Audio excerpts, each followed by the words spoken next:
হাসপাতালে এসেছেন উদয়ন গুহ, আমরা দেখলাম ব্লক সভাপতি, কিভাবে তিনি আক্রান্ত হলেন, কি ঘটেছিল? সেই খবর পাওয়ার পরই দেখো সেটাই আমরা শুনলাম যে অনন্ত সিংহ তার বাড়ির কাছেই ছিলেন, নিজের বুথের কাছেই ছিলেন এবং তারপরই তাকে মারধর করা হয়েছে এবং তিনি আক্রান্ত হয়েছেন। বিজেপি হাতে এমনটাই অভিযোগ।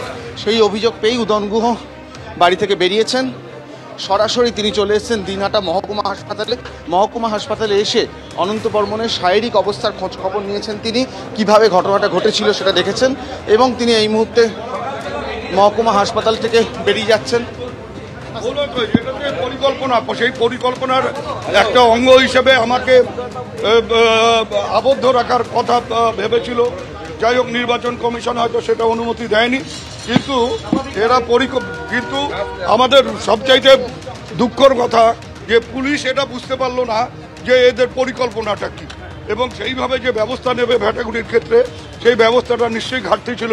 না হলে পরে একজন ব্লক সভাপতি এবং সে ওই এলাকারই ছেলে, সে তার ভোট দিতেও গেছে, ভোটও তার ওই কেন্দ্রে, তাকে ভোটের কেন্দ্রের সামনের থেকেই মেরে এইভাবে মারা হয়েছে।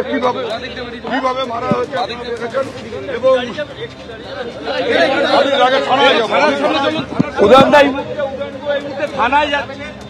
উদয়ন গুহ এই মুহূর্তে থানায় যাচ্ছেন। তিনি সরাসরি এই অভিযোগ নিয়ে থানায় যাবেন এমনটাই জানা যাচ্ছে। তার কারণ তিনি যেটা বলছেন, ব্লক সভাপতি তিনি নিজের বুথ এলাকাতেই ভোট দিতে যাচ্ছিলেন এবং সেখানেই তাকে আক্রমণ করা হয় এমনটাই কিন্তু তার কাছে খবর এসছে এবং এই মুহূর্তে উদয়ন গুহ থানার দিকে এগোচ্ছেন। তিনি যেটা বলছেন যে তার যে ভোট দেওয়ার কর্মসূচি ছিল, সকালে উঠে তিনি ঠিক করেছিলেন আগে নিজের ভোট দেবেন, তারপর এলাকার খোঁজ খবর নেবেন। তিনি উদয়ন গুহ যেটা জানাচ্ছেন যে সকাল থেকেই বিজেপি আক্রমণ শুরু করেছে, তার পরিকল্পনায় তিনি বদল করছেন।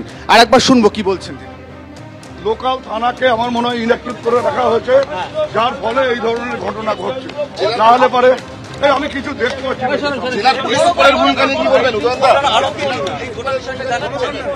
আমি কাউকে জানাবো, আপনারা টিভিতে দেখেন।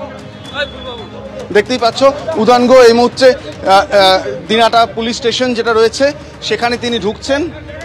তিনি তার বক্তব্য, তিনি সরাসরি আইসির সঙ্গে কথা বলবেন, কিভাবে এই ঘটনা ঘটলো সেটা তার জানা প্রয়োজন। এবং সকালবেলায় যেটা দেখা যাচ্ছে, উদয়ন গুহ প্রাথমিকভাবে বলেছিলেন 8টা সাড়ে 8টার সময় তিনি বেরোবেন, তারপরেই তার বেরোনোর সময়টাই কিন্তু এই সমস্যা তৈরি হলো। ইতিমধ্যে থানায় পৌঁছে গিয়েছেন উদয়ন গুহ, আইসির সঙ্গে তিনি কথা বলবেন কিভাবে একেবারে বুথের কাছেই ব্লক সভাপতি আক্রান্ত হলেন এই নিয়ে অভিযোগ তার এবং পুলিশকে কোথাও ইনঅ্যাক্টিভ করে রাখা হয়েছে এমনটাই অভিযোগ করছেন রাজ্যের উত্তরবঙ্গ উন্নয়ন মন্ত্রী।